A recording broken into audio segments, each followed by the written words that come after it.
Hi, my dear students. Welcome to Math World Mathematics online classes. നമ്മളിപ്പോ equal triangle അഥവാ തുല്യ ത്രികോണങ്ങൾ എന്ന് പറയുന്ന ചാപ്റ്റർ പഠിച്ചുകൊണ്ടിരിക്കുകയാണ്. 8th സ്റ്റാൻഡേർഡിലെ first chapter. അപ്പൊ അതിന്റെ അവസാന ഭാഗത്തിലോട്ട് എത്തിയിട്ടുണ്ട്. കഴിഞ്ഞ ക്ലാസ്സിൽ നമ്മൾ എന്താണ് പഠിച്ചത്? ബൈസെക്ടേഴ്സ്, സമഭാജികൾ. രണ്ട് ബൈസെക്ടേഴ്സ് ഉണ്ട്, ആംഗിൾ ബൈസെക്ടറും ഉണ്ട്, ലൈൻ ബൈസെക്ടറും ഉണ്ട്. ഓക്കെ, മലയാളം മീഡിയം ആകുമ്പോഴത്തേക്ക് വരയുടെ സമഭാജിയുമുണ്ട്, കോണിന്റെ സമഭാജിയുമുണ്ട്. ഇത് രണ്ടും എങ്ങനെയാണ് വരയ്ക്കുന്നതെന്ന് കഴിഞ്ഞ ക്ലാസ്സിൽ നമ്മൾ ഡീറ്റെയിൽഡ് ആയിട്ട് ഡിസ്കസ് ചെയ്തു, നല്ല വൃത്തിയായിട്ട് പഠിച്ചതാണ്. അതിൽ 4 ക്വസ്റ്റ്യൻസോളം, 4-5 ക്വസ്റ്റ്യൻസ് മാത്രമേ ചെയ്തിട്ടുള്ളൂ. ബാലൻസ് കുറച്ച് ക്വസ്റ്റ്യൻസ് കൂടി ഉണ്ട്. ഓക്കെ, അതാണ് നമ്മൾ ഇന്നത്തെ ക്ലാസ്സിൽ ഡിസ്കസ് ചെയ്യാൻ പോകുന്നത്. ഓക്കെ, അപ്പൊ നമുക്ക് ഓരോ ക്വസ്റ്റ്യനിലോട്ട് കടക്കുന്നതിന് മുമ്പ് ഓടിച്ച് കഴിഞ്ഞ ക്ലാസ്സിൽ ബൈസെക്ടർ എങ്ങനെയാണ് വരയ്ക്കുന്നതെന്ന് പറഞ്ഞത് ഞാൻ ഒന്നുകൂടെ പറയാം, ശ്രദ്ധിച്ചു കേൾക്കുക. ഓക്കെ, ആംഗിൾ ബൈസെക്ടറും ഉണ്ട്, അതുപോലെ ലൈൻ ബൈസെക്ടറും ഉണ്ട്, കോണിന്റെ സമഭാജിയുമുണ്ട്, വരയുടെ സമഭാജിയുമുണ്ട്. എങ്ങനെയാണ് കോണിന്റെ സമഭാജി വരയ്ക്കുന്നത്? തന്നിരിക്കുന്ന അളവിൽ എന്ത് വരയ്ക്കുക? കോൺ വരയ്ക്കുക, അല്ലെ? ആംഗിൾ വരയ്ക്കുക. തന്നിരിക്കുന്ന അളവില് ആംഗിൾ വരയ്ക്കുക. എന്നിട്ട് കോമ്പസ് എടുത്ത് ഇവിടെ വയ്ക്കുക. ഒരു നിശ്ചിത അകലം എടുക്കുക. അകലം പിന്നെ മാറ്റേണ്ട കാര്യമില്ല. ആദ്യം ഒരു അകലം എടുക്കുക. ദാ ഇവിടെയും ഇവിടെയും ചാപം വരയ്ക്കുക. പുതിയ 2 പോയിന്റ് കിട്ടിയില്ലേ? ഈ പോയിന്റിൽ വെച്ചുകൊണ്ട് ഇവിടെ ഒരു ചാപം, ഈ പോയിന്റിൽ വെച്ചുകൊണ്ട് ഇവിടെ ഒരു ചാപം. ആർക്ക് വരയ്ക്കുക. അപ്പൊ നമുക്ക് പുതിയതായിട്ടൊരു പോയിന്റ് കിട്ടി. ആ പോയിന്റ് ഇതാ ഇതും കൂടെ യോജിപ്പിച്ചുകൊണ്ട് നീട്ടി വരയ്ക്കും. ഇപ്പൊ നമ്മളൊരു ലൈൻ വരച്ചില്ലേ? ഈ വരച്ച ലൈൻ ഈ ആംഗിളിനെ ബൈസെക്ട് ചെയ്യുന്നു, 2 ഈക്വൽ പാർട്ടായിട്ട് കട്ട് ചെയ്യുന്നു. ഇങ്ങനെയാണ് എന്ത് വരയ്ക്കുന്നത്? ആംഗിൾ ബൈസെക്ടർ വരയ്ക്കുന്നത്. ഇനി എങ്ങനെയാണ് ലൈൻ ബൈസെക്ടർ വരയ്ക്കുന്നത് നോക്കാം. അപ്പൊ അതിനാദ്യം എന്ത് ചെയ്യുക? ഒരു ലൈൻ വരയ്ക്കുക. തന്നിരിക്കുന്ന അളവിൽ, ക്വസ്റ്റ്യനിൽ ഒരു അളവ് തന്നിട്ടുണ്ടാവും, ആ അളവിൽ ലൈൻ വരയ്ക്കുക. ദെൻ കോമ്പസ് എടുക്കുക. എന്നിട്ട് ഒരു അറ്റത്ത് വെക്കുക, പകുതി കൂടുതൽ ഡിസ്റ്റൻസ് എടുക്കുക. എന്നിട്ട് താഴെയും മുകളിലും ഓരോ ആർക്ക് ചാപങ്ങൾ വരയ്ക്കുക. അടുത്ത പോയിന്റിൽ കോമ്പസ് വെക്കുക, അകലം മാറ്റുക. ആദ്യം ഇവിടെ നമ്മൾ ഒരു അകലം എടുത്തിട്ടില്ലേ? അതേ അകലം വെച്ചുകൊണ്ട് ഈ വരച്ച ചാപത്തിനെ മുറിക്കുക, നേരത്തെ വരച്ച ആർക്കിനെ കട്ട് ചെയ്യുക. അപ്പൊ നമുക്ക് പുതിയതായിട്ട് 2 പോയിന്റ് കിട്ടിയില്ലേ?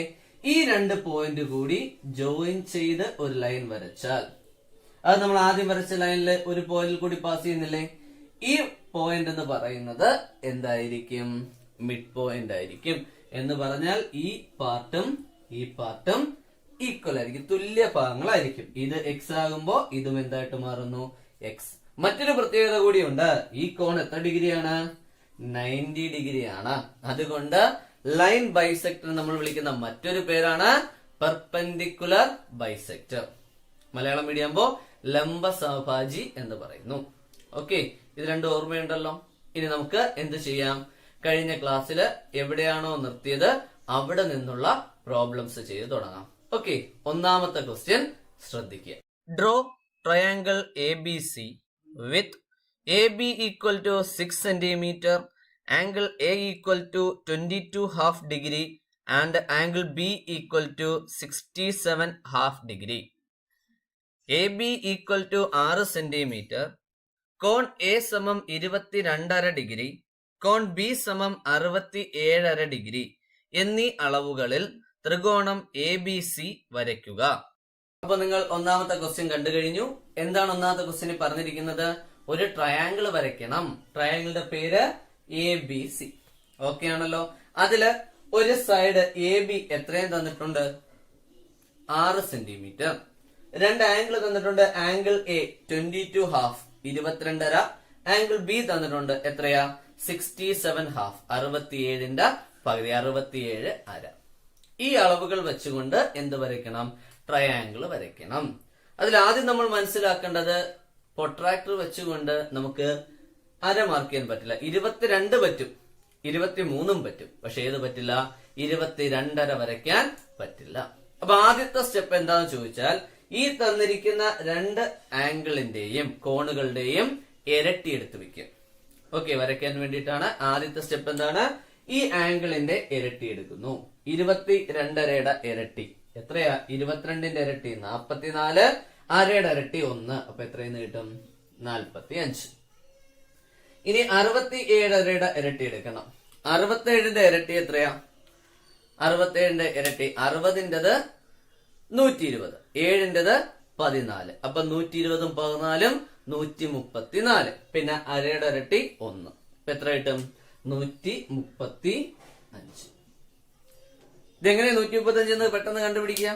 മനക്കണക്കാട്ട് ചെയ്യാം. അതല്ലെങ്കിൽ ഈ 67 ഈ 2 കൊണ്ട് ഗുണിക്കുക, ഈ 1 കൂട്ടി വയ്ക്കുക. അപ്പൊ നമുക്ക് എത്ര തന്നെ കിട്ടും? 135 തന്നെ കിട്ടും. 67 2 കൊണ്ട് ഗുണിക്കുക, ഈ 1 കൂട്ടുക.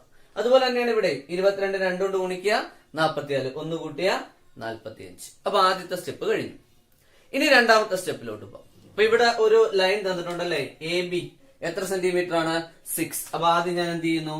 6 സെന്റിമീറ്റർ എടുത്ത് എ ബി വരച്ചു. A B 6 centimetre. ഓക്കെ ആണല്ലോ. ഇനി നമ്മൾ ചെയ്യുന്നത് ഈ തന്നിരിക്കുന്ന ആംഗിൾ 22.5 നമുക്ക് പറ്റില്ല. പക്ഷെ ഏത് മാർക്ക് ചെയ്യാൻ പറ്റും? 45 മാർക്ക് ചെയ്യാൻ പറ്റും. അപ്പൊ ഞാൻ എന്ത് ചെയ്യാൻ പോവാണ്? 45 മാർക്ക് ചെയ്യാൻ പോവാണ്. അപ്പൊ എയില് എന്ത് വെക്കുക? പ്രൊട്രാക്ടർ വെക്കുക. 45 ഡിഗ്രി അടയാളപ്പെടുത്തുക, ഒരു പോയിന്റ് കൊടുക്കുക, അതും കൂടെ ജോയിൻ ചെയ്ത് വരച്ചിടുക. ഈ ആംഗിൾ എത്ര ഡിഗ്രിയാണ്? 45 ഡിഗ്രി. അടുത്ത വീണ്ടും പ്രൊട്രാക്ടർ എടുക്കുക, ബിയിൽ വെക്കുക. എത്ര ഡിഗ്രി മാർക്ക് ചെയ്യുക? 135 ഡിഗ്രി മാർക്ക് ചെയ്യുക. ഓക്കെ. അപ്പൊ കോമ്പസ് എടുത്ത് പ്രൊട്രാക്ടർ എടുത്ത് എയിൽ വെച്ചു. എത്ര ഡിഗ്രി മാർക്ക് ചെയ്തു? 45 ഡിഗ്രി. പ്രൊട്രാക്ടർ എടുത്ത് ബിയിൽ വെച്ചു. എത്ര ഡിഗ്രി മാർക്ക് ചെയ്തു? 135 ഡിഗ്രി മാർക്ക് ചെയ്തു. നമുക്ക് 45 അല്ല വേണ്ടത്, അതിന്റെ പകുതിയാണ്. അപ്പൊ നമ്മൾ എന്ത് ചെയ്യണം? ഈ ഒരു ആംഗിളിന്റെ ബൈസെക്ടർ വരയ്ക്കണം. അതുപോലെ ഇവിടെ 135 ആണ്, നമുക്ക് വേണ്ടത് 67 അല്ലേ? അപ്പൊ ഇതിന്റെയും എന്ത് വരയ്ക്കുക? ബൈസെക്ടർ വരയ്ക്കുക. അപ്പൊ ഒരു ഫിഗറിൽ തന്നെ എത്ര ബൈസെക്ടർ വരയ്ക്കണം? 2 ബൈസെക്ടർ വരയ്ക്കണം. അപ്പൊ ആദ്യം നമുക്ക് എയുടെ ബൈസെക്ടർ വരയ്ക്കാം. എന്ത് ചെയ്യുക? ഒരു നിശ്ചിത അകലം കോമ്പസിലെടുത്ത് എയിൽ വെക്കുക. ഇവിടെയും ഇവിടെയും ഓരോ ചാപങ്ങൾ വരച്ചു. എന്നിട്ട് കോമ്പസ് എടുത്ത് ഇവിടെ വെച്ചു. അകലം മാറ്റണമെന്നില്ല. ഇവിടെ വെച്ചു, ഇവിടെ ഒരു ചാപം വരച്ചു. ദെൻ ഇവിടെ വെച്ചു, ഈ ചാപം കട്ട് ചെയ്തു. അപ്പൊ നമുക്കൊരു പോയിന്റ് കിട്ടിയല്ലോ. ഈ പോയിന്റും എയും കൂടെ യോജിപ്പിച്ചുകൊണ്ട് ഒരു ലൈൻ എന്ത് ചെയ്യുക? നീട്ടി വരച്ചിടുക. ഇനി ഇതേ പരിപാടി ബിയിൽ റിപ്പീറ്റ് ചെയ്യുക. ഇപ്പൊ കോമ്പസ് എടുക്കുക, ബിയിൽ വെക്കുക. ഇവിടെയും ഇവിടെയും ഓരോ ചാപം വരയ്ക്കുക. ഇവിടെ വെച്ചുകൊണ്ട് അകത്ത്, ഇവിടെ വെച്ചുകൊണ്ട് ഇത് കട്ട് ചെയ്യുക. അപ്പൊ നമുക്ക് പുതിയൊരു പോയിന്റ് കിട്ടിയില്ലേ? ഈ പോയിന്റും ബിയും കൂടെ യോജിപ്പിച്ചുകൊണ്ട് ഒരു ലൈൻ വരയ്ക്കുക. ഇപ്പൊ നമ്മൾ വരച്ച 2 ലൈനും കൂടെ ഒരു പോയിന്റിൽ എന്ത് ചെയ്തിട്ടുണ്ട്? മീറ്റ് ചെയ്തിട്ടുണ്ട്. ഓക്കെ. ഈ കോൺ എത്രയായിരിക്കും? 45ന്റെ പകുതി എത്രയാ? 22.5. ഈ കോൺ എത്രയായിരിക്കും? 135ന്റെ പകുതി എത്രയാ? 67.5. ഓക്കെ. അപ്പൊ എ ബി 6 സെന്റിമീറ്റർ ആയി, കോൺ എ 22.5 ആയി, കോൺ ബി എത്രയായി? 67 ആയി. അപ്പൊ ഈ പോയിന്റ് ആയിരിക്കും എന്ന് പറയുന്നത് സി. അപ്പൊ നമ്മൾ വരയ്ക്കേണ്ട ത്രികോണത്തിന്റെ മൂന്നാമത്തെ പോയിന്റ് ഏതാണ്? ഈ കൊടുത്തിരിക്കുന്നതാണ്. ഓക്കെ ആണല്ലോ. അപ്പോ നമ്മളുടെ ട്രയാങ്കിൾ കിട്ടി. ഏതാണ് ട്രയാങ്കിൾ? A B C. അപ്പൊ ഇതാണ് നമ്മുടെ അടുത്ത് വരയ്ക്കാൻ പറഞ്ഞിരിക്കുന്ന ട്രയാങ്കിൾ. ഓക്കെ. അപ്പൊ ഏത് ട്രയാങ്കിൾ ആയി? ട്രയാങ്കിൾ എ ബി സി ആയി. ക്ലിയർ ആണല്ലോ. അപ്പൊ 2 ആംഗിൾ വരയ്ക്കണം. അത് ഡയറക്റ്റ് മാർക്ക് ചെയ്യാൻ പറ്റാത്തതുകൊണ്ട് ഡബിൾ എടുത്ത് എന്ത് വരച്ചു? ബൈസെക്ടർ വരച്ചു. ഓക്കെ. ഇതേപോലെയുള്ള മറ്റൊരു ക്വസ്റ്റ്യനിലോട്ട് പോകാം. ക്വസ്റ്റ്യൻ ഒന്ന് ശ്രദ്ധിക്കുക. Draw A triangle and the perpendicular bisectors of all 3 sides. Do all 3 bisectors intersect at the same point? ഒരു ത്രികോണം വരച്ച് അതിന്റെ വശങ്ങളുടെയെല്ലാം ലംബ സമഭാജികൾ വരയ്ക്കുക. ഇവയെല്ലാം മുറിച്ചു കടക്കുന്നത് ഒരേ ബിന്ദുവിലാണോ? രണ്ടാമത്തെ ക്വസ്റ്റ്യൻ എന്താ പറഞ്ഞേക്കുന്നത്? ഡ്രോ എ ട്രയാങ്കിൾ, ഒരു ത്രികോണം വരച്ച് draw the perpendicular bisectors of 3 sides. ആ ത്രികോണത്തിന്റെ 3 വശങ്ങളുടെയും ലംബ സമഭാജികൾ വരയ്ക്കുക. ഈ വരയ്ക്കുന്ന പെർപെൻഡിക്കുലർ ബൈസെക്ടേഴ്സ്, ലംബ സമഭാജികൾ ഒരു ബിന്ദുവിൽ കൂടി കടന്നു പോകുമോ? അതാണ് നമ്മുടെ അടുത്ത് ചോദിച്ചിരിക്കുന്നത്. അപ്പൊ നമുക്ക് ആദ്യം എന്ത് ചെയ്യാം? ഒരു ട്രയാങ്കിൾ വരയ്ക്കാം. പ്രത്യേകിച്ച് അളവൊന്നും തന്നിട്ടില്ലല്ലോ. അപ്പൊ ഇഷ്ടമുള്ള അളവിൽ വരയ്ക്കാം. ഇപ്പോ വെറുതെ ഒരു ഇഷ്ടമുള്ള അളവിൽ ഞാൻ എന്ത് ചെയ്തു? ഒരു ട്രയാങ്കിൾ അങ്ങ് വരച്ചു. പേര് കൊടുക്കാണ് എ ബി സി. ഓക്കെ ആണല്ലോ. ഇതിലെ 3 സൈഡ് ഏതൊക്കെയാ? എ ബി ഉണ്ട്, ബി സി ഉണ്ട്, എ സി ഉണ്ട്. ഓരോ സൈഡിന്റെ എന്ത് വരയ്ക്കുക? പെർപെൻഡിക്കുലർ ബൈസെക്ടർ വരയ്ക്കുക. ആദ്യം നമുക്ക് ഏതിന്റെ പെർപെൻഡിക്കുലർ ബൈസെക്ടർ വരയ്ക്കാം? ബി സിയുടെ പെർപെൻഡിക്കുലർ ബൈസെക്ടർ വരയ്ക്കാം.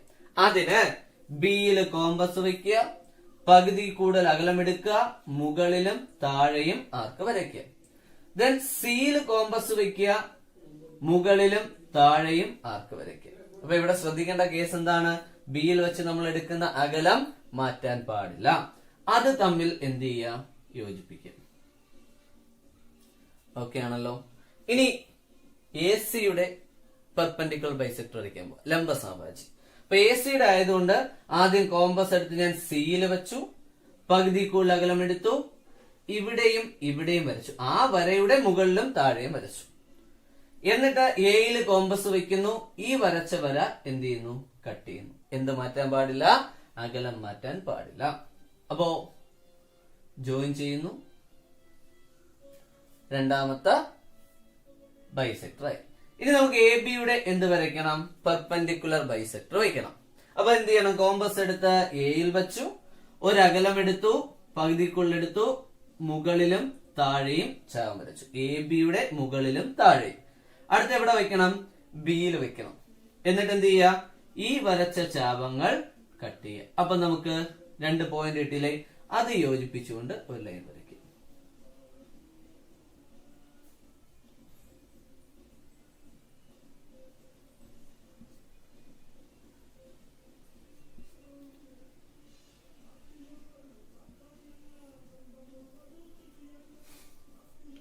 അപ്പൊ ഇവിടുത്തെ കേസില് നമ്മള് 3 വശങ്ങളുടെയും എന്ത് വരച്ചു? പെർപെൻഡിക്കുലർ ബൈസെക്ടർ വരച്ചു. ഓക്കെ. അപ്പൊ നിങ്ങൾ കൃത്യമായിട്ട് കോമ്പസും സ്കെയിലും ഉപയോഗിച്ച് വരയ്ക്കുമ്പോൾ ഈ വരച്ചിരിക്കുന്ന 3 പെർപെൻഡിക്കുലർ ലൈൻസ് അല്ലെങ്കിൽ പെർപെൻഡിക്കുലർ ബൈസെക്ടേഴ്സ് ഒരു പോയിന്റിൽ കൂടി കടന്നു പോകും. ഓക്കെ. അത് ട്രയാങ്കിളിന്റെ ഒരു പ്രത്യേകതയാണ്. ഒരു ത്രികോണത്തിന്റെ 3 വശങ്ങളുടെയും പെർപെൻഡിക്കുലർ ബൈസെക്ടേഴ്സ് വരച്ചാൽ അത് ഏത് പോയിന്റിൽ കൂടി കടന്നു പോകും? ഒരു സിംഗിൾ പോയിന്റിൽ കൂടി കടന്നു പോകും. ആ പോയിന്റ് നമ്മൾ വിളിക്കുന്ന പേരാണ് സർക്കം സർക്കിൾ സെന്റർ അല്ലെങ്കിൽ സർക്കം സെന്റർ. മലയാളം മീഡിയം ആണെങ്കിൽ പരിവൃത്ത ആരം, പരിവൃത്ത കേന്ദ്രം എന്ന് പറയുന്നു. എന്തെന്ന് പറയുന്നു? പരിവൃത്ത കേന്ദ്രം. നമ്മൾ ഇവിടെ ഈ ഒരു പോയിന്റിൽ കോമ്പസ് വെച്ച് എയോ ബിയോ സി വരെയോ ഉള്ള അകലം കോമ്പസിൽ എടുത്താൽ, കോമ്പസ് എടുത്ത് ഈ ഒരു പോയിന്റിൽ വെച്ച് ഏതെങ്കിലും ഒരു മൂല വരെയുള്ള അകലമെടുത്ത് ഒരു വൃത്തം വരയ്ക്കുകയാണെങ്കിൽ അത് എയിൽ കൂടിയും ബിയിൽ കൂടിയും സിയിൽ കൂടിയും കടന്നു പോകും. ഓക്കെ. അപ്പൊ ആ പോയിന്റ് വിളിക്കുന്ന പേരെന്താണ്? പരിവൃത്ത കേന്ദ്രം അഥവാ സർക്കം സെന്റർ. ഓക്കെ. ക്ലിയർ ആണല്ലോ. അടുത്ത ക്വസ്റ്റ്യൻ ഒന്ന് വായിച്ചു നോക്കി. Draw A triangle and the bisectors of all 3 angles. Do all 3 bisectors intersect at the same point? ഒരു ത്രികോണം വരച്ച് അതിന്റെ കോണുകളുടെ എല്ലാം സമഭാജികൾ വരയ്ക്കുക. ഇവയെല്ലാം മുറിച്ചു കടക്കുന്നത് ഒരു ബിന്ദുവിലാണോ? അടുത്ത ക്വസ്റ്റ്യൻ എന്താ പറഞ്ഞിരിക്കുന്നത്? ചെറിയൊരു വ്യത്യാസമേ ഉള്ളൂ. പെർപെൻഡിക്കുലർ ബൈസെക്ടേഴ്സിന് പകരം ആംഗിൾ ബൈസെക്ടേഴ്സ് വരയ്ക്കുക. അതായത് ഒരു ട്രയാങ്കിൾ ത്രികോണം വരയ്ക്കുക, ഓരോ കോണുകളുടെയും ആംഗിൾ ബൈസെക്ടർ അല്ലെങ്കിൽ കോണിന്റെ സമഭാജികൾ വരയ്ക്കുക. ഈ വരയ്ക്കുന്ന സമഭാജികൾ ഒരു ബിന്ദുവിൽ കൂടി കടന്നു പോകുമോ?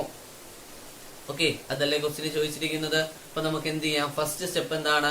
ഒരു ട്രയാങ്കിൾ വരയ്ക്കുക. അളവൊന്നും തന്നിട്ടില്ല, സോ ഇഷ്ടമുള്ള അളവെടുത്തുകൊണ്ട് ഒരു ട്രയാങ്കിൾ വരയ്ക്കുക. പേര് കൊടുക്കുകയാണ് എ ബി സി. അപ്പൊ ഇവിടെ വന്നിരിക്കുന്ന 3 ആംഗിളുകൾ ഏതൊക്കെയാണ്? Angle A, angle B, angle C. ഈ 3 കോണുകളുടെയും എന്ത് വരയ്ക്കുക? സമഭാജികൾ വരയ്ക്കുക. അപ്പൊ ആദ്യം നമുക്ക് എവിടെ നിന്ന് തുടങ്ങാം? എയിൽ നിന്ന് തുടങ്ങാം. എങ്ങനെയാ സമഭാജി വരയ്ക്കുന്നത്? കോമ്പസ് എടുത്ത് ഒരു നിശ്ചിത അകലം, ഒരു പർട്ടിക്കുലർ ഡിസ്റ്റൻസ് എടുക്കുക. എയുടെ 2 ഭാഗത്തും, എ എന്ന് പറയുന്ന കോണിന്റെ 2 വശങ്ങളിലും ചാപം വരയ്ക്കുക. എന്നിട്ട് ഇതിൽ കോമ്പസ് വെച്ചുകൊണ്ട് അകത്തൊരു ചാപം, ഇതിൽ കോമ്പസ് വെച്ചുകൊണ്ട് ആ ചാപം കട്ട് ചെയ്യാം. അപ്പൊ നമുക്കൊരു പോയിന്റ് കിട്ടത്തില്ലേ? ഈ പോയിന്റും ഏതുമായിട്ട് എയുമായിട്ട് ജോയിൻ ചെയ്തുകൊണ്ട് ഒരു ലൈൻ വരച്ചാൽ, ഈ ഒരു പോയിന്റും എയുമായിട്ട് ജോയിൻ ചെയ്തുകൊണ്ട് ഞാനൊരു ലൈൻ വരച്ചു. അപ്പോ ഏതിന്റെ സമഭാജി കിട്ടി? കോൺ എയുടെ സമഭാജി കിട്ടി. ഇതുപോലെ ഏതിന്റെ വരയ്ക്കണം? കോൺ ബിയും വരയ്ക്കണം, കോൺ സിയും, ആംഗിൾ ബിയും ആംഗിൾ സിയും വരയ്ക്കുക. സോ കോമ്പസ് എടുത്ത് ബിയിൽ വെച്ചു, രണ്ട് സൈഡിലുമായിട്ട് ഓരോ ചാപങ്ങൾ വരച്ചു. ഇവിടെ വെച്ചുകൊണ്ട് അകത്തൊരു ചാപം, ഇതിൽ വെച്ചുകൊണ്ട് ആ ചാപം എന്ത് ചെയ്യുന്നു? കട്ട് ചെയ്യുന്നു. ഓക്കെ, അപ്പൊ നമുക്ക് ഒരു പുതിയ പോയിന്റ് കിട്ടി. ഈ പോയിന്റും ഏതുമായിട്ട് ജോയിൻ ചെയ്യുക? ബിയുമായിട്ട് ജോയിൻ ചെയ്തുകൊണ്ട് ഒരു ലൈൻ വരയ്ക്കുക. ഓക്കെ ആണല്ലോ. ഇനി നമുക്ക് എന്തിന്റെ വരയ്ക്കണം? സിയുടെ ലംബ സമഭാജി വരയ്ക്കണം. അപ്പോ സിയിലെ കോമ്പസ് വെച്ചു, ഇവിടെയും ഇവിടെയും ഓരോ ചാപങ്ങൾ വരച്ചു. ഇതിൽ വെച്ചുകൊണ്ട് താഴെ, ഇതിൽ വെച്ചുകൊണ്ട് ഈ ചാപം എന്ത് ചെയ്തു? കട്ട് ചെയ്തു. ഓക്കെ ആണല്ലോ. ഇനി നമ്മൾ എന്ത് ചെയ്യണം? സിയും ആ പോയിന്റും കൂടെ യോജിപ്പിച്ചുകൊണ്ട് ഒരു ലൈൻ വരയ്ക്കുക. ഓക്കെ, അപ്പൊ നമ്മളിപ്പോ എത്ര ലൈൻസ് വരച്ചു? 3 ലൈൻസ് വരച്ചു. 3 ആംഗിൾ ബൈസെക്ടേഴ്സ് വരച്ചു അല്ലെ? എന്താ പ്രത്യേകത? ഫിഗർ കണ്ടാൽ തന്നെ നിങ്ങൾക്ക് മനസ്സിലാവും എന്താണ് അതിന്റെ പ്രത്യേകത. 3 ബൈസെക്ടേഴ്സും ഒരു പോയിന്റിൽ കൂടിയാണ് പാസ് ചെയ്യുന്നത്. ഈ പോയിന്റ് നമ്മൾ വിളിക്കുന്ന പേരാണ് ഇൻ സെന്റർ. ഇത് നമുക്ക് എന്തെന്ന് വിളിക്കാം?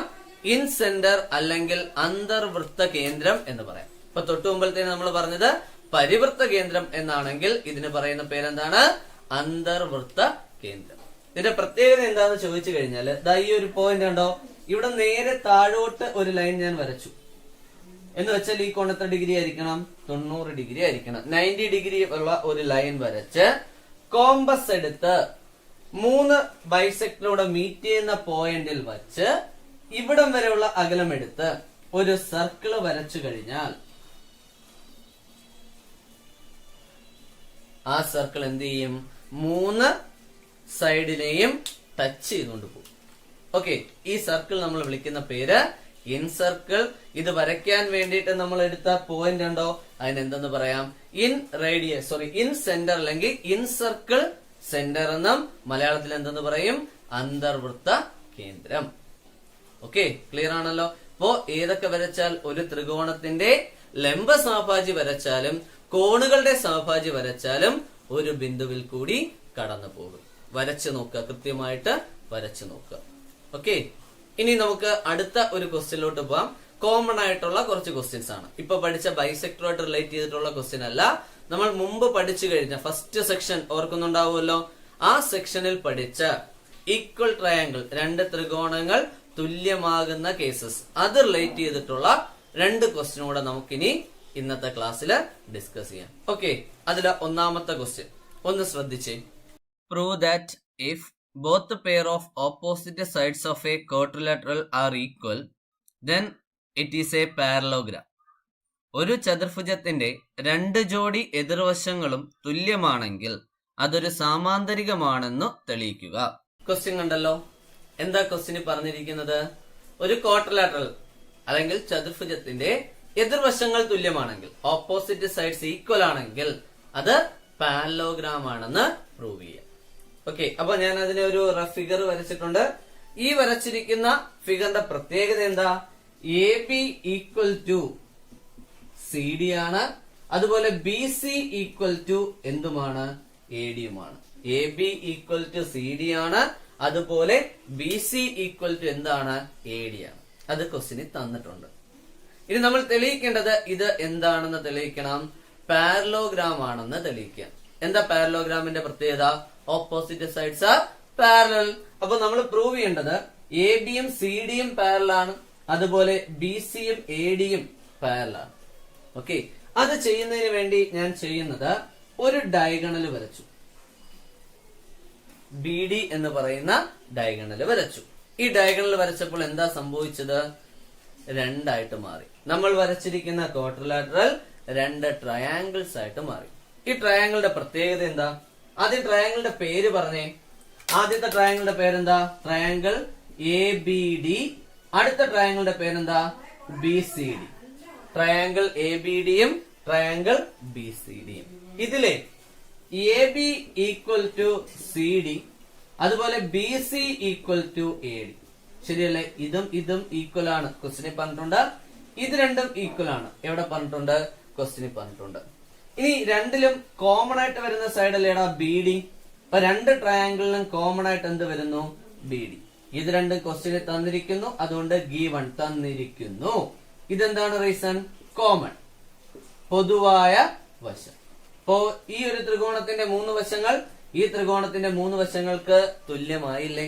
ഒരു ത്രികോണത്തിന്റെ 3 വശങ്ങൾ മറ്റൊരു ത്രികോണത്തിന്റെ 3 വശങ്ങൾക്ക് തുല്യമാവുകയാണെങ്കിൽ ആ രണ്ട് ത്രികോണങ്ങളും എന്തായിരിക്കും? ഈക്വൽ ട്രയാങ്കിൾ ആയിരിക്കും, അല്ലെങ്കിൽ തുല്യ ത്രികോണങ്ങളായിരിക്കും. സിമ്പിൾ എന്താണ്? കോൺഗ്രുവന്റ്. സിമ്പിൾ ഓർക്കുന്നുണ്ടല്ലോ. അപ്പൊ triangle A B D congruent triangle B C D. ത്രികോണം എ ബി ഡി സർവസമം ത്രികോണം ബി സി ഡി. ഈ സിമ്പിൾ നമ്മൾ കോൺഗ്രുവന്റ് അല്ലെങ്കിൽ സർവസമം എന്ന് ഓർത്ത് വയ്ക്കുക. സമം എന്ന് ഓർക്കുമ്പോൾ ചിലപ്പോ ഒരു കൺഫ്യൂഷൻ വരും. സമമാകുമ്പോൾ നമ്മൾ 2 വരെ എടുത്തോളൂ, മുകളിൽ ആ ചുരുപ്പിടത്തില്ല. അത് ഓർക്കാൻ വേണ്ടിയിട്ടാണ് സർവസമം അഥവാ കോൺഗ്രുവന്റ് എന്ന വാക്ക് ഞാൻ യൂസ് ചെയ്തത്. എന്താണ് ഈ ഒരു ത്രികോണങ്ങളുടെ പ്രത്യേകത? സൈഡ്സ് എല്ലാം ഈക്വൽ അല്ലേ? അപ്പൊ എന്ത് തുല്യമാവും? തുല്യവശങ്ങൾക്ക് എതിരെയുള്ള കോണുകളും തുല്യമാവും. അപ്പൊ ഈ ഫിഗറിൽ നോക്കിക്കഴിഞ്ഞാൽ ദാ ഈ വശവും തുല്യമാണ്. ഇതിന് എതിരെ കിടക്കുന്ന വശമാണ് ഇത്, കോണാണ് ഇത്. ഇതിന് എതിരെ കിടക്കുന്ന കോണാണ് ഇത്. ശരിയാണ്? അങ്ങനെയാണെങ്കിൽ ഈ രണ്ട് കോണുകളും എന്തായിട്ട് മാറും? തുല്യമായിട്ട് മാറും. അപ്പൊ ഈ കോണിന്റെ പേരെന്താ? കോൺ A D B equal to കോൺ ഡി ബി സി അല്ലെ? ഈ രണ്ട് കോണുകളും തുല്യമല്ലേ? ഇനി നമ്മൾ ആ മാർക്ക് ചെയ്തേക്കുന്ന കോണിന്റെ പ്രത്യേകത നോക്കി. ഈ കോൺ വരുന്ന വശങ്ങൾ നോക്കുകയാണെങ്കിൽ നമുക്കൊരു എൻ ഷേപ്പിലല്ലേ കിട്ടുന്നത്? ശരിയാണ്? നോക്കി, ഒരു എൻ ഷേപ്പിലാണ് കിട്ടുന്നത്. ഈ രണ്ട് ആംഗിളും എന്തുമാണ്? ഈക്വലുമാണ്. അപ്പോ ഇത് എൻ ഷേപ്പിലാണ്, ഈ രണ്ട് ആംഗിൾ എന്തുമാണ്? ഈക്വലുമാണ്. അങ്ങനെയാണെങ്കിൽ നമുക്കിതിനെ ആൾട്ടർനേറ്റ് ആംഗിൾ എന്ന് പറയാം. ഇതിനെന്തെന്ന് പറയാം? ആൾട്ടർനേറ്റ് ആംഗിൾ, എതിർ കോണുകൾ. അപ്പോ ഇവിടെ എതിർ കോണുകൾ തുല്യമായിട്ട് വന്നില്ലേ? ഈ കോണും തുല്യമായിട്ട് വന്നില്ലേ? അങ്ങനെ ആയതുകൊണ്ട് നമുക്ക് പറയാം ഈ ഒരു ലൈനും പാരലൽ. ഏതൊക്കെ ലൈനാണ് പാരലൽ ആവുന്നത്? എ ഡി പാരലൽ ടു എന്തായിട്ട് മാറുന്നു? B C. ഓക്കെ, എന്തുകൊണ്ടായത് പാരലൽ ആയത്? ഈ രണ്ട് കോണുകളും തുല്യമായതുകൊണ്ട്. അത് എന്ത് കോണുകളാണ്? ആൾട്ടർനേറ്റ് ആംഗിൾ അഥവാ എതിർ കോണുകളാണ്. എതിർ കോണുകൾ തുല്യമാണെങ്കിൽ അത് വരുന്ന വശങ്ങൾ എന്തായിരിക്കും? സമാന്തരമായിരിക്കും. അതുപോലെ ഈ ഒരു വശം കണ്ടോ? ബി സി കാണുന്നുണ്ടോ? B C. അതിന് തുല്യമായിട്ട് വരുന്ന കോൺ ഏതാ? അതിന് എതിരെ വരുന്ന കോൺ ഏതാ നോക്കി. ബി സിക്ക് എതിരെ വരുന്ന കോൺ ഡി കാണുന്നുണ്ടോ? ഇവിടെ ഈ കോൺ കണ്ടോ? ഈ ബി സിക്ക് തുല്യമായിട്ടുള്ള സൈഡ് എ ഡി കണ്ടോ? അതിന് എതിരെ വരുന്ന കോണല്ലേ ഇത്? അപ്പോ ഈ രണ്ട് കോണുകളും എന്തായിട്ട് മാറും? തുല്യമായിട്ട് മാറും. ഈ കോണിന്റെ പേര് നോക്കുകയാണെങ്കിൽ angle B D C equal to, ഈ കോണിന്റെ പേരെന്താ? Angle A B D. ഈ രണ്ട് കോണുകളും എന്തായിട്ട് മാറി? തുല്യമായിട്ട് മാറി. ഓക്കെ, അപ്പൊ ഈ രണ്ട് കോണുകളും ഈ ഒരു സൈഡും ഈ ഒരു സൈഡുമായിട്ട് നോക്കുകയാണെങ്കിൽ, എ ബിയും സി ഡിയും ബേസ് ചെയ്ത് നോക്കുകയാണെങ്കിൽ എന്ത് കോണുകളാണ്? എതിർ കോണുകൾ അല്ലെങ്കിൽ ആൾട്ടർനേറ്റ് ആംഗിൾസ് ആണ്. ഓക്കെ, അപ്പൊ ഇവിടെ നമുക്ക് എന്ത് പറയാം?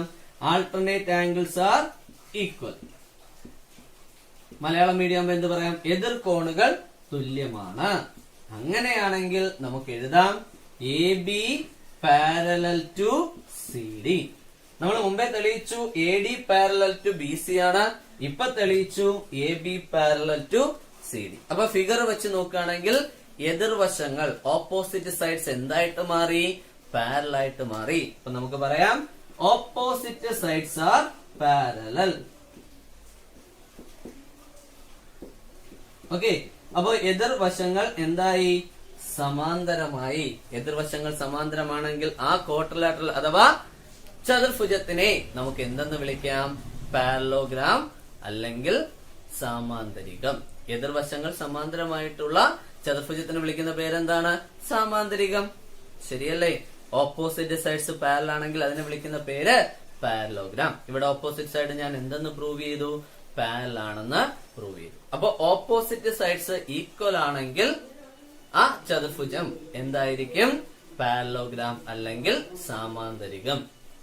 ഓക്കെ, ക്ലിയർ ആണല്ലോ? ഒരു ക്വസ്റ്റ്യൻ കൂടെ നോക്കിയിട്ട് നമുക്ക് ഇന്നത്തെ ക്ലാസ് അവസാനിപ്പിക്കാം. ക്വസ്റ്റ്യൻ ശ്രദ്ധിക്കാം. In the figure below ABCD is a parallelogram and AP equal to CQ. Prove that PBQD is a parallelogram. ABCD എന്ന സമാന്തരികത്തിൽ AP സമം CQ ആണ്. PBQD എന്ന ചതുർഭുജം സമാന്തരികമാണെന്ന് തെളിയിക്കുക. അടുത്ത ക്വസ്റ്റ്യൻ എന്താ പറഞ്ഞേക്കുന്നത്? ABCD ഒരു പാരലോഗ്രാം ആണ്. ABCD ഒരു പാരലോഗ്രാം ആണ്. അതിനകത്ത് P യും Q എന്ന് പറയുന്ന രണ്ട് പോയിന്റ് മാർക്ക് ചെയ്തിട്ടുണ്ട്. എന്നിട്ട് പറയുന്നു AP ഈക്വൽ ടു CQ. ഈ കൊടുത്തിരിക്കുന്ന ഈ ലെങ്തും എന്താണ്? ഈക്വൽ ആണ്. ഓക്കെ, ആ രണ്ട് നീളങ്ങൾ തുല്യമാണ്. അങ്ങനെയാണെങ്കിൽ PBQD എന്താ തെളിയിക്കണം? ഒരു പാരലോഗ്രാം ആണെന്ന് തെളിയിക്കണം. ഓക്കെ, ഇതാണ് ക്വസ്റ്റ്യനിൽ പറഞ്ഞിരിക്കുന്നത്. അപ്പൊ തൊട്ട് മുമ്പത്തെ ക്വസ്റ്റ്യനിൽ നമ്മൾ എന്താ പ്രൂവ് ചെയ്ത്? എതിർവശങ്ങൾ തുല്യമാണെങ്കിൽ അത് സാമാന്തരികമാണ്. സാമാന്തരികത്തിന്റെ എതിർവശങ്ങൾ സമാന്തരവുമായിരിക്കും. അല്ലെ? ഒരു ഓപ്പോസിറ്റ് സൈഡ്സ് ഈക്വൽ ആണെങ്കിൽ അത് എന്തായിട്ട് മാറും? പാരലോഗ്രാം ആയിട്ട് മാറും. പാരലോഗ്രാമിന്റെ ഓപ്പോസിറ്റ് സൈഡ് എന്തുമാണ്? പാരലുമാണ്. അല്ലെ? ഓപ്പോസിറ്റ് സൈഡ് ഈക്വലുമാണ്, ഓപ്പോസിറ്റ് സൈഡ് എന്തുമാണ്? പാരലുമാണ്. ഇതിന്ന് ഓരോ കേസസ് ആയിട്ട് എടുക്കുന്നു. One pair of opposite side പാരലും അതുപോലെ അതേ സൈഡ് ഈക്വലുമാണെങ്കിൽ, ഓക്കെ, പറയുന്ന കൺസെപ്റ്റ് കറക്റ്റ് ക്ലിയർ ആക്കി എടുക്കുക. ഓപ്പോസിറ്റ് സൈഡ് പാരലുമാണ്, ഓപ്പോസിറ്റ് സൈഡ് ഈക്വലുമാണ്. ഏതിന്റെ കേസില്? പാരലോഗ്രാമിന്റെ കേസില്. ഇത് നമ്മൾ മിക്സ് ചെയ്യാൻ പോവാണ്. One pair of opposite side എടുക്കുന്നു. ഓക്കെ, നമുക്ക് തന്നിരിക്കുന്ന ഫിഗറിന്റെ അല്ലെങ്കിൽ നമുക്ക് പ്രൂവ് ചെയ്യേണ്ട ക്വാഡ്രിലാറ്ററലിന്റെ ചതുർഭുജത്തിന്റെ one pair of opposite side എടുക്കുക. ഒരു ജോഡി എതിർവശങ്ങൾ എടുക്കുക. അത് സമാന്തരമാണെന്നും തുല്യമാണെന്നും തെളിയിച്ച ഒരു ജോഡി എതിർവശങ്ങൾ സമാന്തരമാണെന്നും തുല്യമാണെന്നും തെളിയിച്ചു കഴിഞ്ഞാൽ അത് എന്തായിട്ട് മാറും? സാമാന്തരികമായിട്ട് മാറും. ഓക്കെ, ഇവിടെ ഞാൻ അതാണ് ചെയ്യാൻ പോകുന്നത്. അപ്പൊ ക്വസ്റ്റ്യനിൽ പറഞ്ഞിട്ടുണ്ട് ABCD എന്താണ്? പാരലോഗ്രാം ആണ്. അല്ലെ? ABCD എന്ന് പറയുന്നത് എന്താന്ന് തന്നിട്ടുണ്ട്? ഒരു പാരലോഗ്രാം ആണെന്ന് തന്നിട്ടുണ്ട്. അങ്ങനെയാണെങ്കിൽ നമുക്ക് പറയാം AB പാരലൽ ടു CD. ശരിയല്ലേ? AB എന്ന് പറയുന്ന വശവും CD എന്ന് പറയുന്ന വശവും എന്താണ്? പാരലാണ്. ക്ലിയർ ആണല്ലോ? ഇനി ABയുടെ ഒരു പാർട്ടല്ലേ PB? AB എന്ന് പറയുന്ന ലൈനെ രണ്ടായിട്ട് സ്പ്ലിറ്റ് ചെയ്ത് അതിലെ ഒരു പാർട്ടാണ് PB. CD എന്ന് പറയുന്ന ലൈനെ രണ്ടായിട്ട് സ്പ്ലിറ്റ് ചെയ്തതിന്റെ ഒരു പാർട്ടാണ് DQ. അപ്പോ PB ABയുടെ പാർട്ടാണ്, DQ എന്തിന്റെ പാർട്ടാണ്? CDയുടെ പാർട്ടാണ്. ABയും CDയും പാരലൽ ആണെങ്കിൽ അതിന്റെ പാർട്സുകളും എന്തായിരിക്കും? പാരലൽ ആയിരിക്കും. അതായത് ABയുടെ പാർട്ടായ PBയും CDയുടെ പാർട്ടായ DQവും എന്തായിട്ട് മാറും? പാരലൽ ആയിട്ട് മാറും. ഓക്കെ, അപ്പോ ഒരു കണ്ടീഷനായി നമുക്ക് പ്രൂവ് ചെയ്യേണ്ട PBQDയുടെ രണ്ട് വശങ്ങൾ, ഒരു ജോഡി എതിർവശങ്ങൾ എന്തായിട്ട് മാറി? പാരലൽ ആയിട്ട് മാറി. ഓക്കെ, ഇനി ഇത് ഈക്വൽ എന്നും കൂടെ തെളിയിച്ചാൽ പോലെ എളുപ്പമാണ്. ABCD ഒരു പാരലോഗ്രാം അല്ലേ? അതുകൊണ്ട് നമുക്ക് പറയാം AB ഈക്വൽ ടു CD. ശരിയല്ലേ? പാരലോഗ്രാമിന്റെ പ്രത്യേകത എന്താ? ഓപ്പോസിറ്റ് സൈഡ് പാരലുമാണ്, ഓപ്പോസിറ്റ് സൈഡ് ഈക്വലുമാണ്. ഓക്കെ ആണല്ലോ? അപ്പൊ AB ഈക്വൽ ടു എന്തെന്നെടുത്തു? CD. ഇനി ഫിഗർ ഒന്ന് നോക്കിയേ. AB രണ്ട് പാർട്ടായിട്ടില്ലേ? ഏതൊക്കെയാ? ഒന്ന് AP, അടുത്ത PB. അങ്ങനെയാണെങ്കിൽ AB യെ ഞാൻ എങ്ങനെ എഴുതുന്നു? AP plus PB. Okay, equal to CD. കണ്ടോ? CD അതും രണ്ട് പാർട്ടായിട്ടുണ്ട്. ഏതൊക്കെയാ? CQ plus DQ. അല്ലെ? CD രണ്ട് പാർട്ടായിട്ടുണ്ട്. CQവും ഏതാണ്? DQ.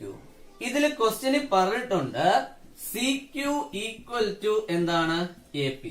CQവും APയും തുല്യമാണ്. അതിവിടെ സമത്തിന്റെ ഇരുവശത്തല്ലേ കിടക്കുന്നത്? ഇരുവശങ്ങളിൽ വന്നാൽ അത് നമുക്ക് എന്ത് ചെയ്യാം?